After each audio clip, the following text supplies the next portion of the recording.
To replace the filament, remove the spool from the bag.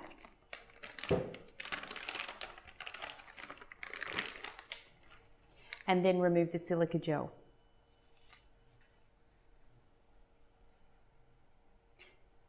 Untwist the filament from the spool, keeping a pressure on the filament here.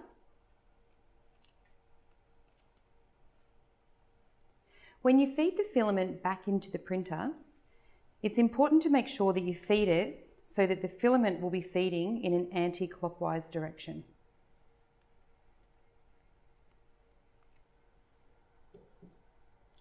Cut the end of the filament on an angle.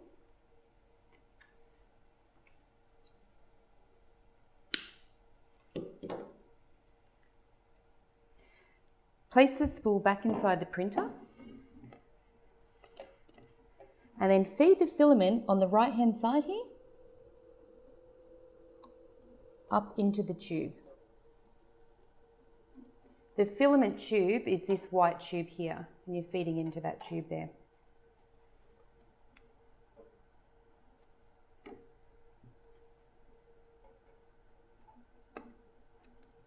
Keep feeding that all the way along until you see the filament come out the other end of the filament tube,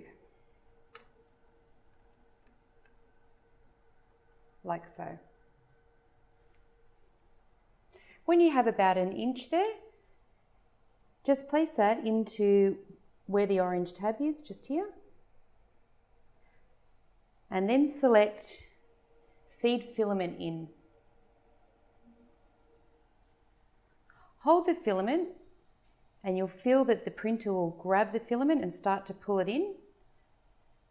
At this point, you can press on the orange tab and feed the filament tube back into the top of the orange tabbed area.